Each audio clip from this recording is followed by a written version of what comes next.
Welcome to the Sales Influence Podcast, where we talk about finding the why in how people buy. I'm your host, Victor Antonio. Thank you for joining me. Super excited that you're here. Thank you for lending me your ears. Hey, today I want to ask you a question. Let's say you're a manager, managing salespeople, you're a manager, and your salesperson calls you up or runs into your office and says, man, I just had a great meeting with company ABC. I'm super excited. Now, just stop the movie right there. How do you know? How would you gauge if that meeting was as good as the salesperson said it was? Because, salespeople, I was a salesperson, salespeople, and you're probably one right now. You'll walk in or you call your boss and say, oh, it was a great meeting. Well, tell me what was great about it. Well, they seemed interested and excited and they seemed willing. They even asked for references. They want more information. I think we even have a champion inside the company who's going to really push our product. And, I have a few customer contacts in there and they're going to give me some feedback. And so far what I've received is great. Now, all these are what I call soft indicators that the meeting went well. What we need is almost like a universal benchmarking way of determining whether a meeting went well or not. So what I'm going to propose is a metric system for you, a way of measuring whether it was a great first meeting or not. And what I'm going to do is I'm going to take the BANT model. Remember, B-A-N-T, which stands for budget, authority, need, timing. And then I'm going to expand it a little bit and add the ER. So you'll be able to remember the phrase BANTER. B-A-N-T-E-R. Now, let's assume that we're going to ask 7 questions. In other words, there's 7 things we need to know from this salesperson to determine if that was a great first meeting. The first one is budget, right? In other words, were you able to confirm in that meeting that they do have the monies available or earmarked for this project?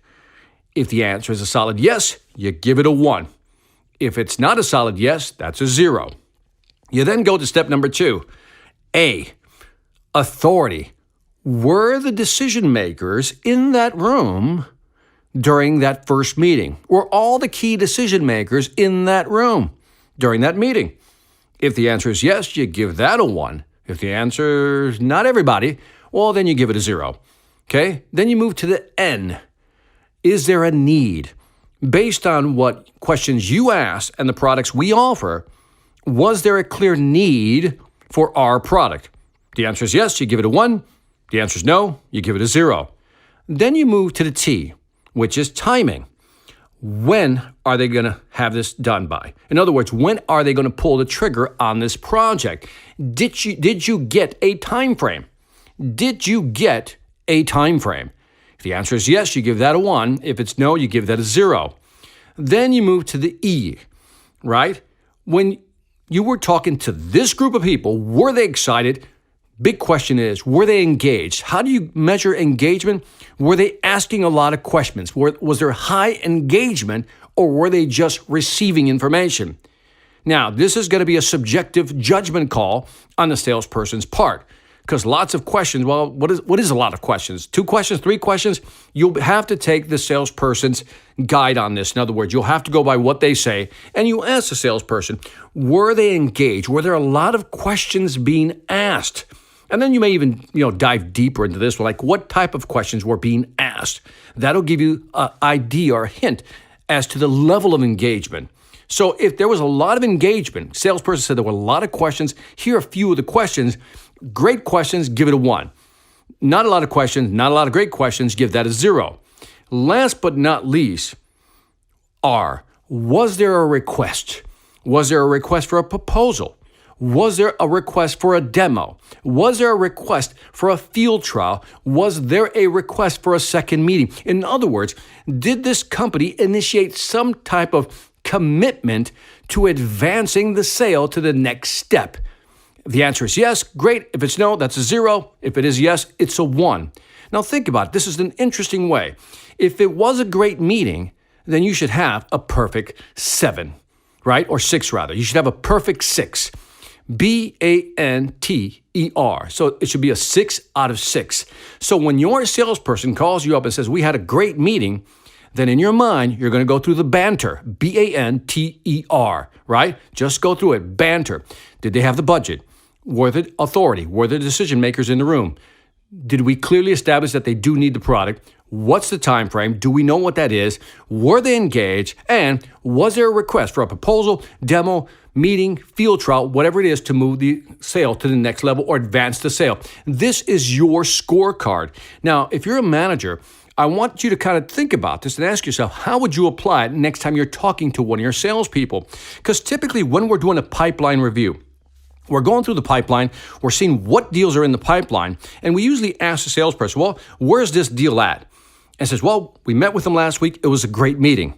See, now, having the BANTER model in your head, you'll know exactly what to say, or at least what questions to ask. Well, let me walk through 6 things with you. First of all, when you had that meeting, was there a budget? Authority, decision makers. You get the idea. You walk through all 6. Now, you don't have to do them in order, but in your mind, having that acronym BANTER, BANTER, will allow you to ask the key questions when you're doing a pipeline review or just a simple review. Do a conversation with your salesperson. Having this model will allow you to ask those key questions, and also having that number clarified in your head that it was a 6 out of 6 or maybe it wasn't will allow you to look at what's in the pipeline and really assess what deals are real and what deals are not real. And if you're a manager, you know what I'm talking about. And that is it for this Sales Influence podcast. Don't forget to leave me some feedback on this model. Let me know what you think. And if you have a better way of scoring, I'd love to hear from you. Again, check it out. Give me some feedback. I want to hear from you. Also, check out my Sales Velocity Academy. You know the deal. SalesVelocityAcademy.com. More courses to help you sell more faster. Lastly, I want to thank you for listening. This is Victor Antonio, always reminding you, selling ain't hard when you know how. Take care.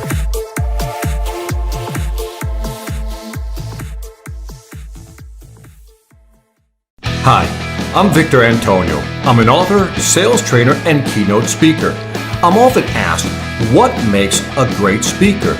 Is it someone who delivers real content that the audience can use? Is it someone who engages the audience so they're part of the learning experience? Or is it someone who can motivate an audience to push them beyond their comfort zone and discover new abilities? The answer is yes. But the most important thing to remember is that I'm not there to look good.